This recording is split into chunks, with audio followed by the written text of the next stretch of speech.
How's it going, fellas? I'm OrosZ, and this is another episode of Team Fortress 2, and in today's episode I'm going to be playing Heavy, who's probably the most iconic character in this whole damn game. And Heavy, I think I like him the least out of every single character in this game. What's with the music? Holy shit. British priest reacts to Billie Eilish. I don't even know who the fuck she is. Some fucking British priest reacted to her? Why the fuck am I looking at it? Anyway, I might have been messing up with the sound, by the way. I rewatched the first episode on my channel. It's already out. But it looked kind of weird, you know? And so I guess there's a hacker, because everyone's already saying kick the hacker. So that's beautiful. There's currently already a hacker. Great. Heavy episode, I did pretty well. I'd say I did alright. I killed a lot of people. For example, I went out here and I died. But it all froze, so I just cut it out. I think next time I show up there I actually fucking kill people. It's pretty cool, pretty cool.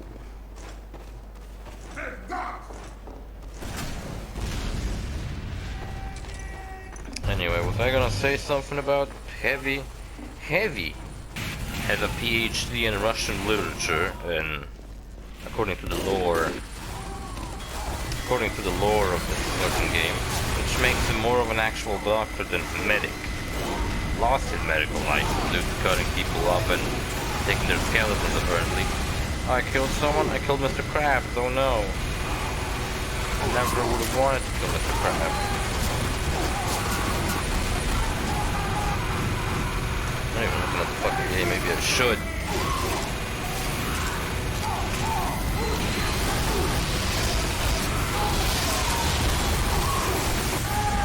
You know what? Have something like when you should say something and you just don't know what the fuck to say. I don't even have anything to talk about, I guess. I can talk about the fucking Team Fortress lore. How about that?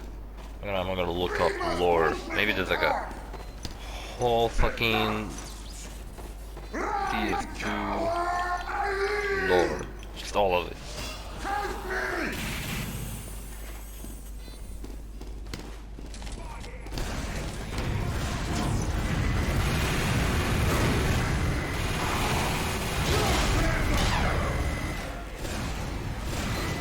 Although Team Fortress 2 does not have a story made or a single-player campaign, the storyline of the game has been revolved through comics, media team videos, and the media released in connection with major updates. For example, the Halloween update of October 2009, the Halloween update of October 2010 and 11, War update on December 2009, Engineer update. I wanna like have the actual fucking lore. The Man Family, which takes place. The game doesn't take place in the 60s, it takes place in the 1820... No wait, that's the beginning. When does the game take place? Yeah, about in the 60s, like I was saying. Anyway, story I guess begins in 1822. The Man Family. The Man Family backstory begins in the 19th century with a wealthy Englishman, Zephaniah Mann. Zephaniah Mann was the owner and proprietor of Mann and Sons munition concern, which also went by the name of Zephaniah Mann and Sons Corporation, but it's better known by the name of Manco, which is the store in the game where you can buy a bunch of shit. And actually, to get premium in the game, which the game had premium, it's free to play but has premium, you have to just simply buy anything out of that store, and the prices in that store are stupid, so it's not really worth buying anything in there. It's only worth buying like one cheap thing. It's usually because you buy a key and 2 centuries down, let's go. Good, I know. Thanks for info, bro. As I was saying, his wife, Betty, gave birth to 3 sons on September 2nd of 1822. Redmond, Bluetooth, and Gray. I'm co-actress. That's why it's red versus blue, get it? Shut up, man, I'm reading the fucking lore. But died in childbirth. Though Redmond and Bluetooth were perfectly normal, Gray was underweight and had learned to talk inside the womb. To the Zephaniah cheetah, ordered the baby. baby to be smothered, but he was abducted by an eagle during the Great Eagle's it's Courage of us. 1822. I'm The gonna remaining call men him. brothers grew up without knowledge of their missing brother. Gray was well cared by his eagle abductor. He was fed grunts and mice, kept warm under her breast, and accepted by her children. Gray grew stronger under the eagle's care, and then when he was strong enough, he killed her and her children and ate them all before crawling back to Sentry down. civilization. Man, we know Sentry's down. You can shut the fuck up, bro. I'm reading the lore. Nice. Let's go, nice. Hell yeah, dude. See, if I job. was actually talking with him, I probably wouldn't be that fucking rude. Well, I'd be like, can you be quiet, please? I'm reading the lore here. I'm being a fucking... I'm reading it because I have nothing fucking funny to say. I had a shitty day today. Everything fucking sucked today. I don't really want to fucking talk about anything.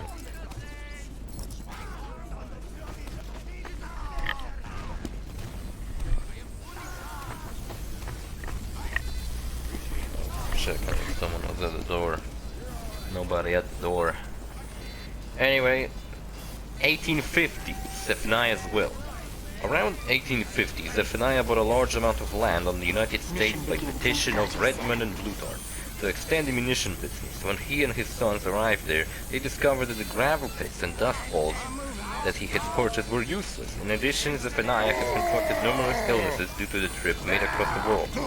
With his last will and testament, Zephaniah used up the events of the Team Fortress series by leaving half of his useless new land to each of his sons, for them to fight over the rest of their lives.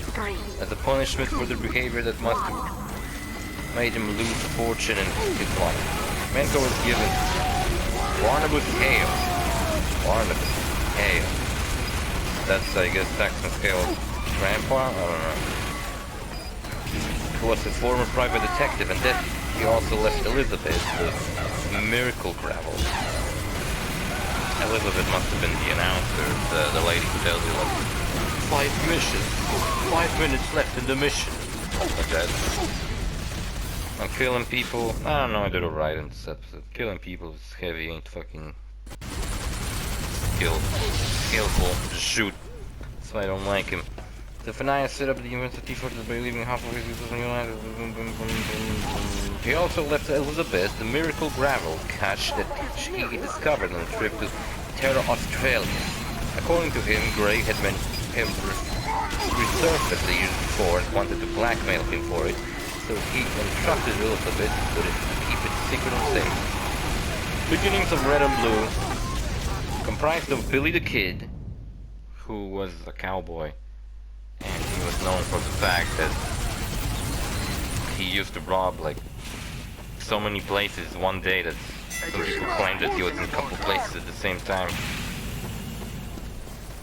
And from what I know, his name wasn't even Billy, just like a nickname that he got. I don't know, I looked up some lore about like legendary cowboys because I was just kind of curious. And who's like the coolest out of all the like legendary, well-known cowboys, like well-documented cowboys? Stonewall Jackson, I don't know who that is. Abraham Lincoln. Lincoln. How do you pronounce his name? Abraham Lincoln. Who, you know, was a pyro, currently. Alfred Nobel, I guess he was the demo man because he invented dynamite. John Henry, Nikola Tesla must have been the engineer, you can imagine. Sigmund Freud and David Crockett as soldiers. And Fu Manchu. I don't know who that was.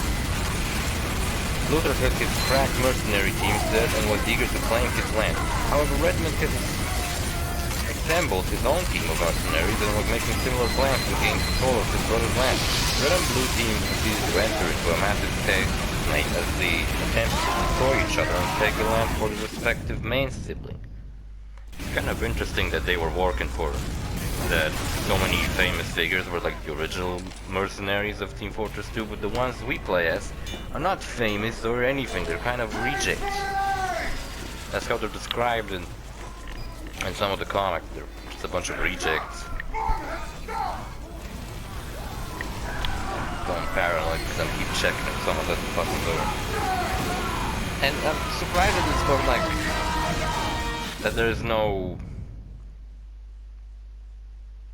There's no like customization items that just make like Pyro look like Abraham Lincoln. I've been asking for fucking name. That's last name, weird.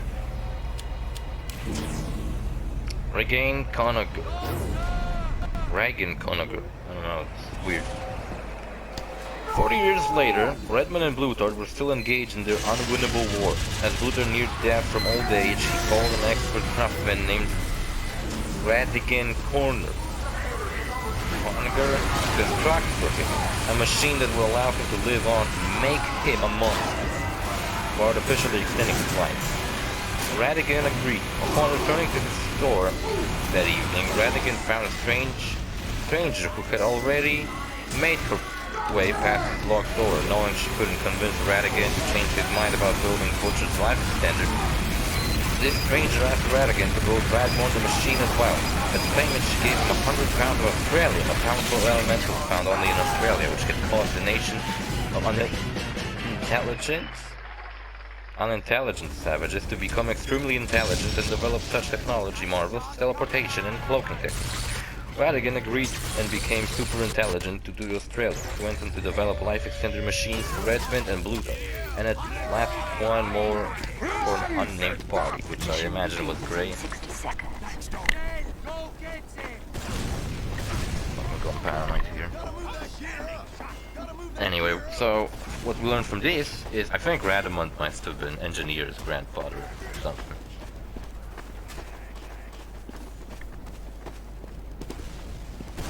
Fucking hell, the game's gotten small.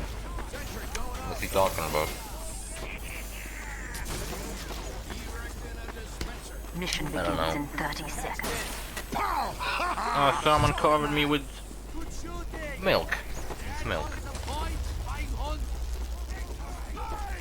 And I like that bit of lore about Team Fortress 2, that Australia and Team Fortress is like this land of future. But they used to just be savages, but they discovered this fucking element that made them all intelligent and fucking absolutely powerful. 3, 2, It's pretty funny. Everyone has mustaches in Australia because of their massive testosterone. I guess that's like a big jump to the future now. Dale Conager. When Bluthard Man realizes his life extender machine is taking place in 1960. By the way, users were in 1890s, now we're in 1960s. I got dominated, seriously, by a fucking motherfucker who killed me with a melee fucking hit? Seriously, are you kidding me? Seriously, this is bullshit. Seriously. Dale Conager, when Bluthard Man realizes his life extender machine is failing, he contacted the blue engineer, Dale Conager. Is that seriously engineer's name? Dale Conager? That's a cool name, I guess. So he was the ancestor of the... What was his name? Radigan Conager? Yeah. Who is the grandson of Radigan Conager to fix it? Bluthard provided Dell with his grandfather's papers, dropped from Radigan's desecrated grave. Dell report and approved the design of the life extender machine, the design of the sentry gun manufactured and sold by TF Industries, wonder what TF stands for, and widely employed in the grave, gravel and robot buildings. Credited to Dale Conager, although the original design is his grandfather's. I got dominated again through a melee kill, seriously? Am I this fucking pathetic? This guy jumped on my head and I just didn't realize that. I don't remember that part because I was embarrassed. 90s. Hey.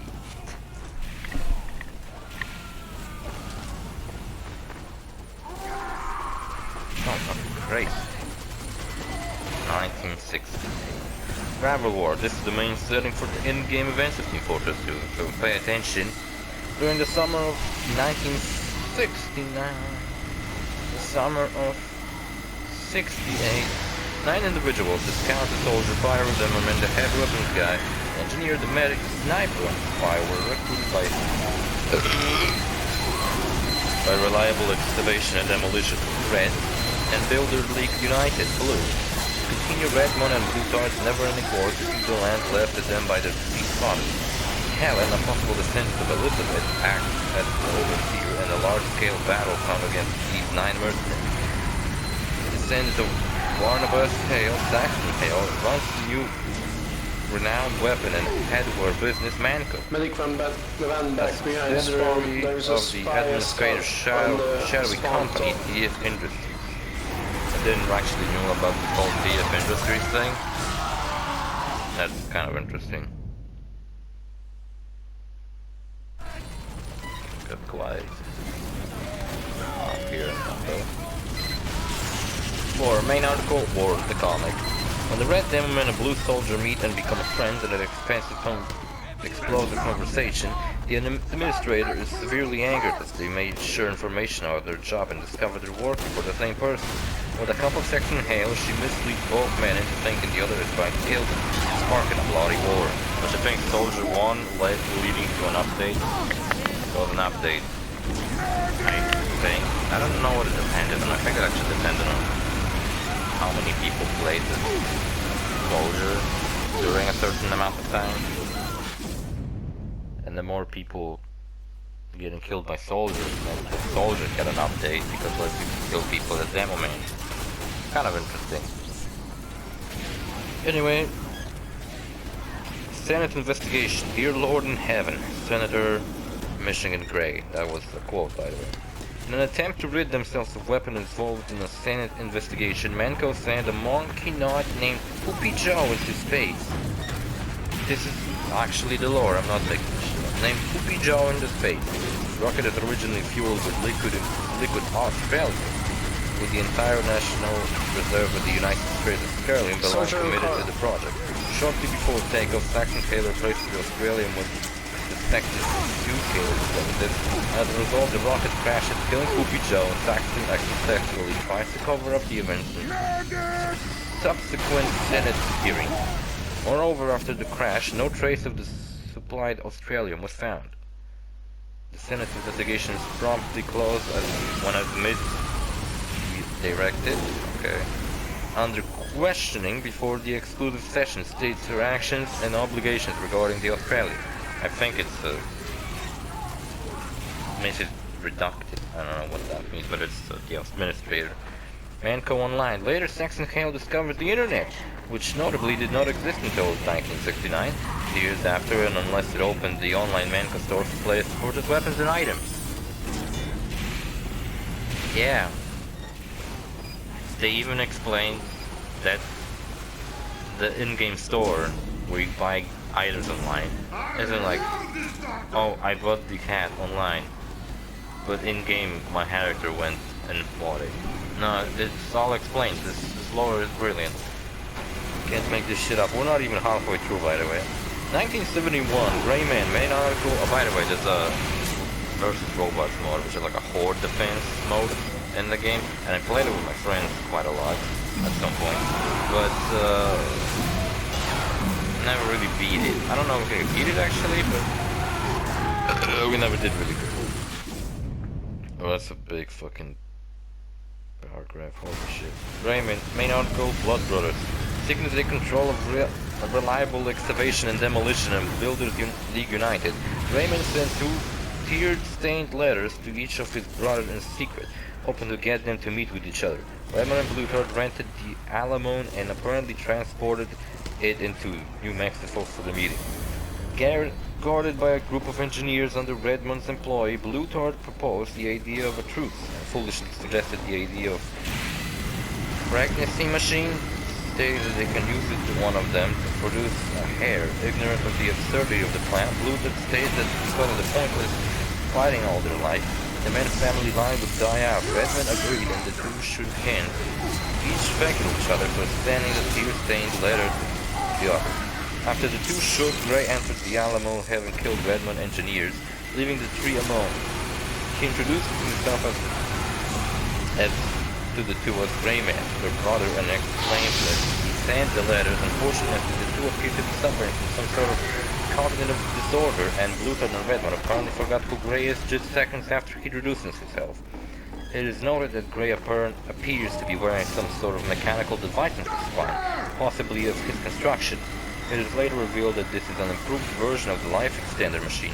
Gray begins to recount the tale of the brother's birth and explains how he was taken by an eagle shortly after he spoke with the father. He explains how he was raised by an eagle as one of his own, and now he later killed it and her children to fed himself. He goes to explain how unlike how Redmond and Bluetooth had their employees handed to them, he had to build his own out of scratch. Gray tells Redmond and Bluetooth that he watched for 150 years as both wasted their father's fortune over an asinine war over worthless bit of gravel. He asks him to consider the true birthright, consider the true birthright, and tells him that it's the only thing that this hell-blasted landscape actually worth fighting over, which appears to be Manco. Redmond dismisses his claims, stating that gravel powers the world's steam engine, showing how uninformed about the world he actually is. Greg grows tired of his responses and kills both Redmond and Bluetooth by stabbing them in the back. That night, the ghosts of Redmond and Bluetooth argue over who outlived the other. After fighting for a while, they settle on constructing a lawyer who turned out to be the soldier. The soldier apparently is a lawyer, by the way, but not a very good one. The soldier's fucking paranoid. Who decided who is the victor. He tells them that the true winner will be decided if the other split passes on. No wait, what? He tells them that the true winner would be decided when the other split passes on. The two then agreed to the mercenaries of Red and Blue to push carts containing the other brother's corpse to hell, with one team winning. The opposing brother drags both teams to hell with them. One team manages to beat the other spellbook and escape back to the surface, presumably leaving the other behind. So during Halloween, which I'm actually considering, maybe like next year we're gonna do holiday specials by playing TF2 during holidays, because TF2 has a lot of TF2 has a lot of Halloween turns the whole game into Scream Fortress, and it's a very important event for Team Fortress, because every Halloween there's like new game modes. There's like a game mode where you have to fight a wizard, or a giant floating eye, or a bomb tossing book, and there's just a bunch of fucking cosmetics that you can only wear during Halloween. There's so much shit during Halloween in this fucking game that I think maybe we'll come back to it like every Halloween or something. 5, 4, 3, 2, 1. Overtime. Okay, still paranoid apparently. Am I doing good? I wasn't looking at all at the gameplay. I was reading the lore. Oh, I won! I wasn't an MVP. Shit. Robot War. Main article, a fate worse than chess. Man versus machine. That's the update to the game that added the machines. It was added shortly after I started playing the game. So I remember playing it. Oh, it didn't do well. I was fucking bad. Man, my life sucks. Sucks really bad. Shit. Because I got a lot of XP. Because that's pretty cool. Alright.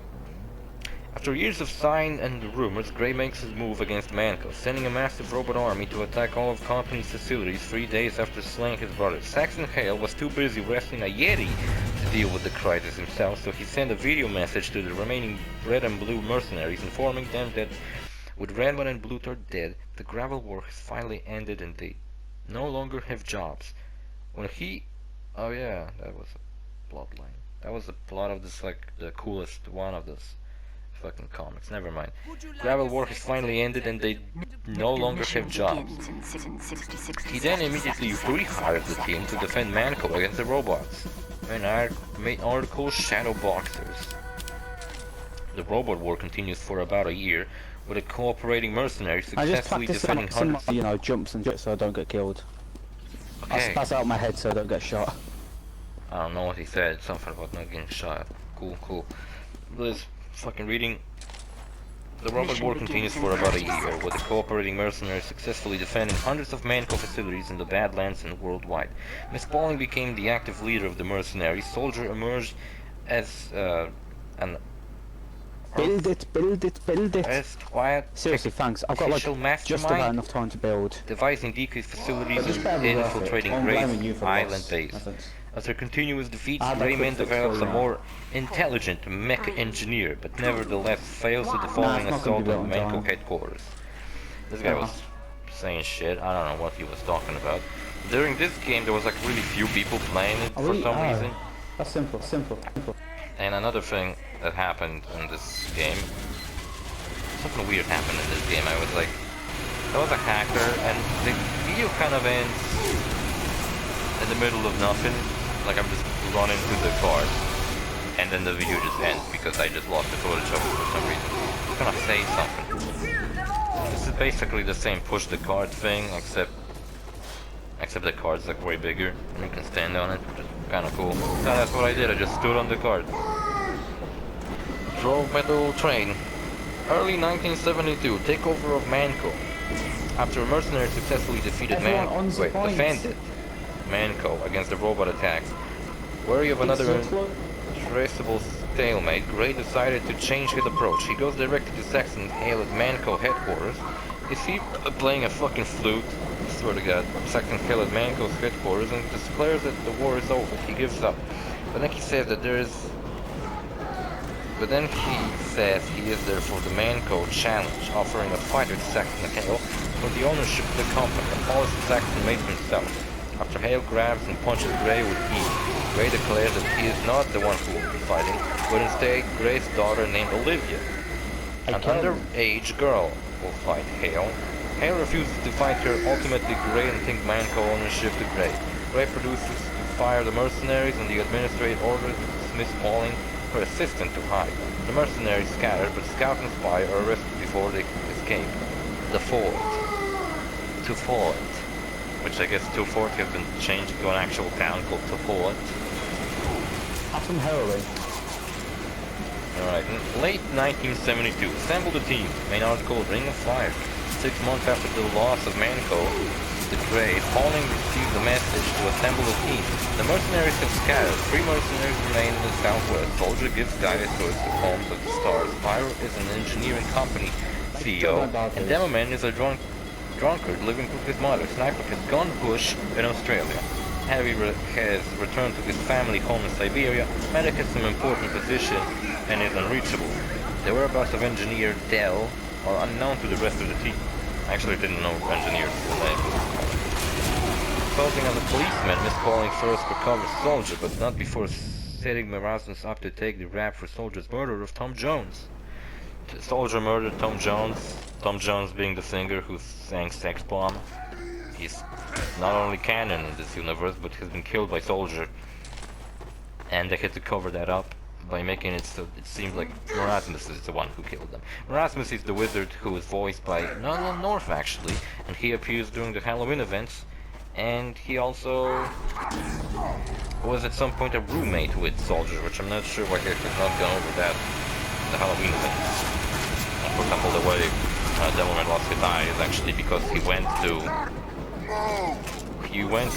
as a kid to get a part-time job, and what ended up happening is he worked for Devilman and he read the Bombonomicon, which captured his eye and turned into a monster. That's why he has one eye left, because the other one turned into a big monster. And each Halloween, if you fight that monster, fucking ominous looking medic. Copy of my medic. You too. You two attack. Fight now. How much fucking left? Like about now. 10 minutes. Oh yeah, fight. Trial at the fort. Arriving at the fort, the group splits up. Miss Pauling takes Pyro with her on her task. Pauling first meets in an alley with the administrator. A very aged woman who keeps her actual appears hidden. The woman claims to have collected 89,000 tons of Australium and gives Pauling instructions to get one last catch of Australium. Miss Pauling and Pyro then go to the 2 Fort library to locate and destroy genealogy records. They burned the paper copies, learned that the microfiche copy had been destroyed a year earlier. Demoman and Soldier go to the courthouse to locate Scout and Spy, but they reveal themselves to the court and are arrested. The 4 mercenaries are tried at court. Motherfucker, I swear to God. Convinced of manipulation, mischief, and sentenced to hang. Pauling arrives just in time to save the fort by clearing up questions of major duties. This is the portion of the episode. The guy told me not to kill him, so I didn't.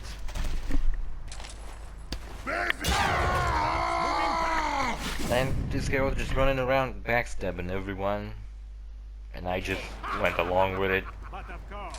I mean, even felt like maybe I should play as a spy and like maybe he's trying to a spy duel. And then I was like, fuck it.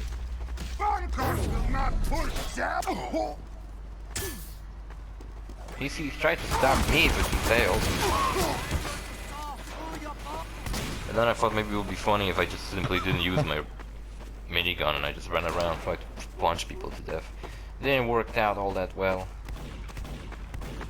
I think this heavy didn't like my idea of trying to punch him to death. Necrophil. This guy's seriously named Necrophil? Seriously? More people showed up later and I just started playing. I don't know why they haven't showed up at first. Kinda weird. I hope I'm... Mage duties close to their heads. Grey man is looking for the same records as Falling, but only finds a burnt scrap of birth records showing the name Helen. Having the sniper's families.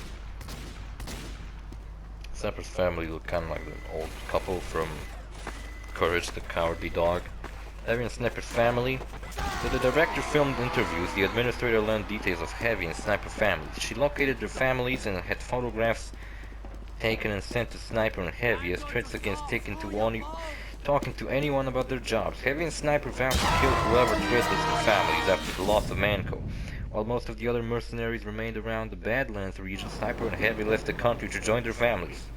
After the 2-4 trial, Miss Pauling team splits up again. Soldier, Scout and Pyro are in Siberia to locate Heavy, while Miss Pauling, Spy and Demoman leave to Australia to find Sniper.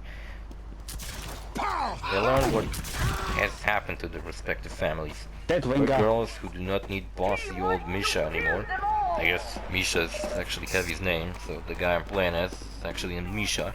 Kind of interesting. Misha anymore. Heavy, a cold day in hell. Heavy's mother and sister were attacked by a bad man before Heavy returned to Siberia. Heavy's sister dealt harshly with the attackers, killing them all. His sister and mother followed to America. Zana in particular joining the mercenaries as Soldier's girlfriend, and then fiancé.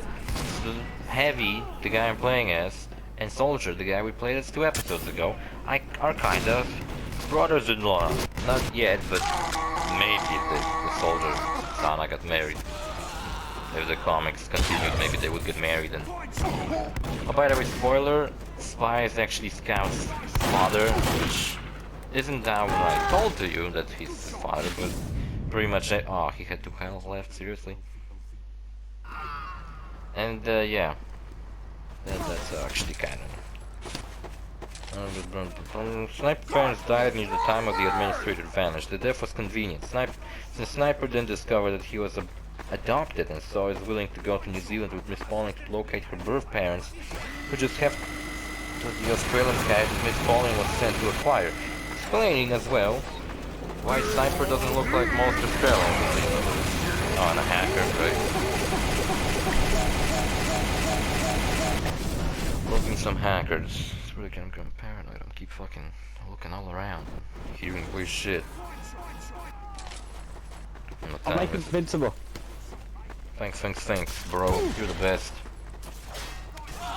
Got around 10 minutes left. Darling's team, Saxon, Hale, and Maggie. In article, Boldwell did well. Big plan, unhappy returns, a cold day of hell, blood and water, the naked and the dead. After losing Manco, Saxon Hale seeks help from his mentor, now nemesis Charles Darling. However, Hale was so insisted on Darling's zoo that he burned most of it down. For the crime, he spent months in jail. Upon his release, Saxon is met by his ex-girlfriend Maggie, who now works for Darling. The Darling family have been connected with the Mann family since the beginning, so Charles is well aware of these properties of Australia. Darling recruits Saxon Hale for his own plan to collect the cash of Australia with the promise of helping Hale to get Manco back. Saxon and Maggie encounter Scout and Heavy at Aries Rock. Neither Heavy or Saxon tell the full truth to Oros. Saxon and Maggie do not disclose that they are working for Darling. While Heavy is misleading in his statement that he was sent here by the old woman. Saxon and Maggie transport Heavy and Scout to Grey's base, supplying Pauling team with weapons and joining the fight against Grey last Cobra army. Australian cache. Rare as it is, there has been multiple large caches of Australia. Several parties are seeking the remaining cache. Grab man to use it, immerse power and to fuel his life extension. Charles Darling to extend the life of his collection of last of their breed. Helen for reasons secret to even her closest associates, and at least one other unknown party who seemed to be beating all of them to the cache. The cache at Manful, Monkey Nautics facilities, was emptied before Grayman could locate it, with only a single bar of Australium and a lipstick-stained cigarette butt left behind. Darling and Pauling teams in Australia learned that the Australium supplied the Ares rock went missing a few months later. Pauling's squad discovered that snipers... Well, what? He's making him a hedgehog. It's quite simple, I want to be a hedgehog. Sonic the Hedgehog movie's coming out in 2 days. Demo man's been going to hell with recently. What's he fucking Good talking talk about? to see how you are.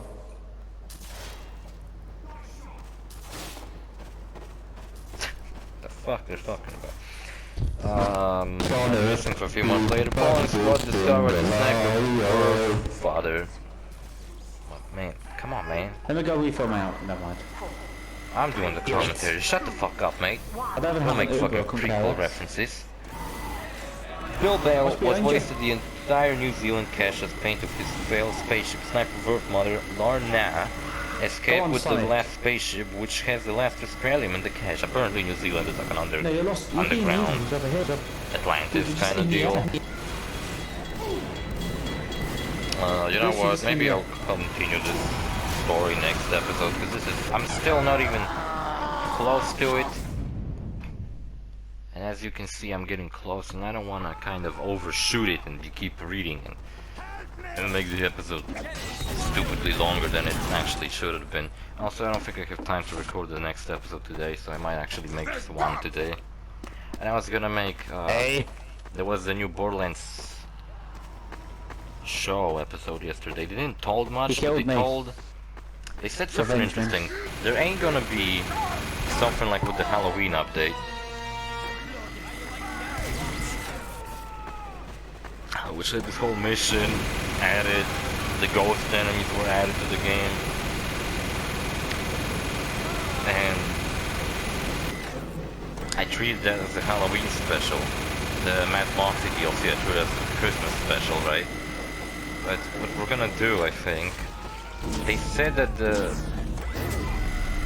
something of the black site. Remember that black site, bonus episode? I forget what it was called. It was like Assault on the Malwan black site, which was really extremely hard. But they said that they will scale it down so it actually is beatable for one player, so they won't have to fucking have a whole party of like high level people. And there will be enemies with like hearts around them. If you shoot the hearts, there will be like multiple effects. Also, you can now apparently reach level 53, which is kind of interesting. And as much as it ain't as big of an improvement as like level Kill the 60, imposter. like in Borderlands 2, getting 3 more levels means I can invest in the skill that I had, which means that if I kill someone, then my skills last for longer, which is actually pretty cool. Because my favorite skills in Borderlands are always the ones that extend the duration of my skill. And getting stabbed in the back. Great job. At some point a hacker shows up and I got killed by him over and over. The spy ain't a hacker, there was a sniper that time. And he was the annoying one. I seen a medic hacker, but he was on my team and all he was doing just like healing people.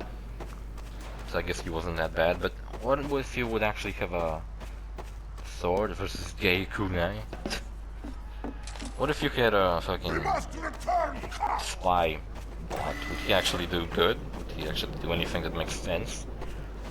I think being a fucking spy takes a little more effort than just running at the enemy, right?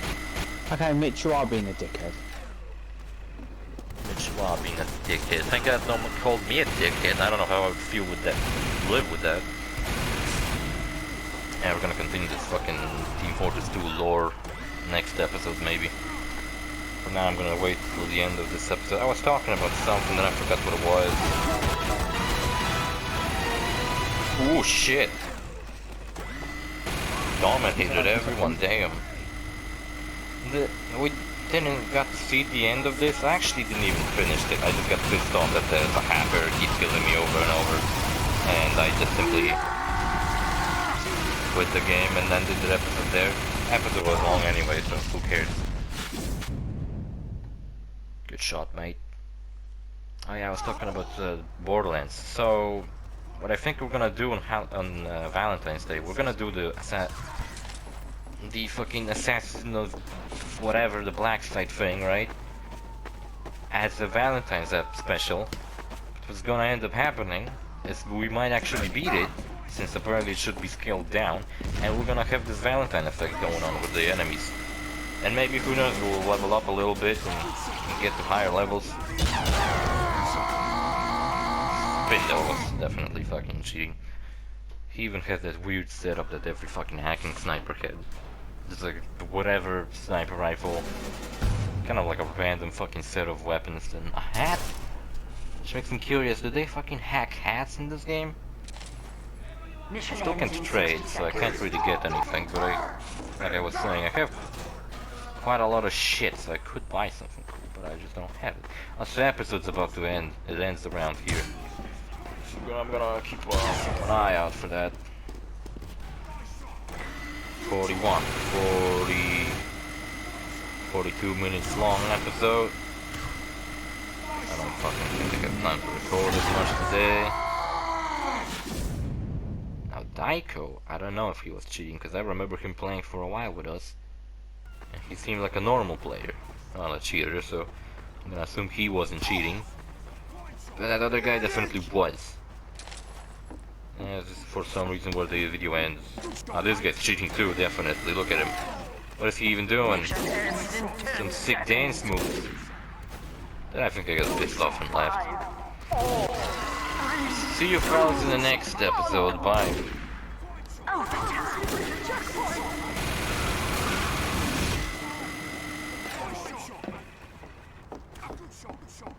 This